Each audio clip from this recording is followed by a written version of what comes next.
ನಮಸ್ಕಾರ. ನಾವು ಇಂದು Vivo profile ಮಾಡುವುದನ್ನು ತಿಳಿಯೋಣ. ಮೊದಲು 3 ಚಿಕ್ಕೆಯ ಮೇಲೆ ಕ್ಲಿಕ್ ಮಾಡಿ ಡೌನ್ಲೋಡ್ ಮ್ಯಾಪ್ಡ್ SAG ಮೇಲೆ ಕ್ಲಿಕ್ ಮಾಡಿದಾಗ ಎಲ್ಲ SAGಗಳು ಡೌನ್ಲೋಡ್ ಆಗುತ್ತವೆ. ನಂತರ ವಿವೋ ಪ್ರೊಫೈಲ್ ಮೇಲೆ ಕ್ಲಿಕ್ ಮಾಡಿ ಅಲ್ಲಿ ಮೊದಲು ನಾವು ಗ್ರಾಮ ಪಂಚಾಯತನ ಹೆಸರನ್ನು ಕಾಣುತ್ತೇವೆ. ನಂತರ ವಾರ್ಡ್ ಮಟ್ಟದ ಒಕ್ಕೂಟದ ಹೆಸರನ್ನು ನಾವಿಲ್ಲಿ ಕಾಣುತ್ತೇವೆ. ಈ ಹೆಸರು ಬ್ಯಾಂಕ್ ಪಾಸ್ ಪುಸ್ತಕದೊಂದಿಗೆ ಹೊಂದಾಣಿಕೆಯಾಗಬೇಕು. ಏನಾದರೂ ತಪ್ಪಿದ್ದಲ್ಲಿ ಅದನ್ನು ಇಲ್ಲಿ ಎಡಿಟ್ ಮಾಡಬಹುದು ಅಥವಾ ತಿದ್ದಬಹುದು. ನಂತರ ಒಕ್ಕೂಟವು ರಚನೆಯಾದ ದಿನಾಂಕವನ್ನು ನಾವಿಲ್ಲಿ ಆಯ್ಕೆ ಮಾಡಿಕೊಳ್ಳಬೇಕು. ಕ್ಯಾಲೆಂಡರ್ ಮಾರ್ಕ್ ಮೇಲೆ ಕ್ಲಿಕ್ ಮಾಡಿ ಒಕ್ಕೂಟವು ಯಾವ ದಿನಾಂಕದಂದು ರಚನೆಯಾಗಿದೆಯೋ ಆ ದಿನಾಂಕವನ್ನು ನಾವು ಆಯ್ಕೆ ಮಾಡಿಕೊಳ್ಳಬೇಕು. ನಂತರ ಪ್ರಮೋಟೆಡ್ ಬೈ NRLM, ಇದು ಹೊಸ ವಿವೋ ಆಗಿರೋದ್ರಿಂದ ನ್ಯೂ. ನಂತರ ಸಭೆಯ ಆವರ್ತನ ವಿಧವನ್ನು ಆಯ್ಕೆ ಮಾಡಬೇಕು. ಮೀಟಿಂಗ್ ಫ್ರೀಕ್ವೆನ್ಸಿ ಮಂತ್ಲಿ ಅಥವಾ ಫಾರ್ಟ್ನೈಟ್ಲಿ.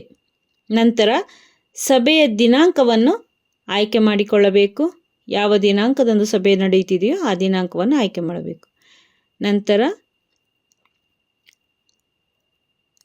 ಈ ವಾರ್ಡ್ ಮಟ್ಟದ ಒಕ್ಕೂಟವು ಆರ್ಥಿಕ ವಹಿವಾಟು ನಡೆಸುತ್ತಿದ್ದರೆ ಎಸ್ ಕೊಡಬೇಕು. ಕೆಲವು ರಾಜ್ಯಗಳಲ್ಲಿ ವಿವೋಗಳು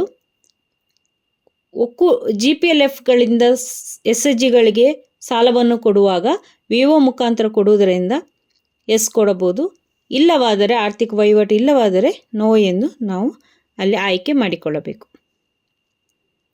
ನಂತರ ಕಡ್ಡಾಯ ಉಳಿತಾಯವನ್ನು ಆಯ್ಕೆ ಮಾಡಿಕೊಳ್ಳಬೇಕು. ಕಂಪಲ್ಸರಿ ಸೇವಿಂಗ್ ಫ್ರೀಕ್ವೆನ್ಸಿ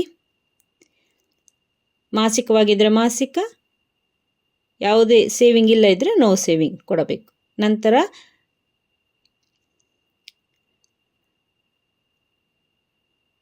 ಪುಸ್ತಕ ಬರಹಗಾರರನ್ನು ಆಯ್ಕೆ ಮಾಡಬೇಕು.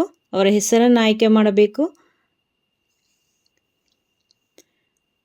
ನಂತರ ಅವರ ಫೋನ್ ನಂಬರ್ ಅಲ್ಲೇ ನಮೂದಾಗಿರುತ್ತದೆ. ನಂತರ ಪದಾಧಿಕಾರಿಗಳ ಅಧಿಕಾರ ಅವಧಿಯನ್ನು ನಮೂದಿಸಬೇಕು. ರಿಜಿಸ್ಟ್ರೇಷನ್ ವಿವೋ, ತಮ್ಮ ವಿವೋಗಳು ನೋಂದಾವಣೆ ಆಗಿದ್ದರೆ ಎಸ್ ಕೊಟ್ಟು ನೋಂದಾವಣೆ ಸಂಖ್ಯೆ ಮತ್ತು ಆ್ಯಕ್ಟ್ ದಿನಾಂಕ ಹಾಗೂ ನೋಂದಾವಣೆ ಪತ್ರವನ್ನು ಅಪ್ಲೋಡ್ ಮಾಡಬೇಕು. ಇಲ್ಲವಾದರೆ ನೋ ಎಂದು ಕೊಡಬೇಕು. ನಂತರ ರೆಸಲ್ಯೂಷನ್ ಕಾಪಿ ವಿವೋ ನಡವಳಿಯನ್ನು ಇಲ್ಲಿ ಫೋಟೋ ತೆಗೆದುಕೊಂಡು ಕ್ರಾಪ್ ಮಾಡಿ ಅಪ್ಲೋಡ್ ಮಾಡಬೇಕು. ನಂತರ ಸ್ಟೇಟಸ್ ಆ್ಯಕ್ಟಿವ್ ಇರಬೇಕು. ನಂತರ ಸೇವ್ ಬಟನ್ ಮೇಲೆ ಕ್ಲಿಕ್ ಮಾಡಿದಾಗ ಡಾಟಾ ಅಪ್ಲೋಡೆಡ್ ಸಕ್ಸಸ್ಫುಲಿ ಆಗಿದೆ. ಧನ್ಯವಾದಗಳು.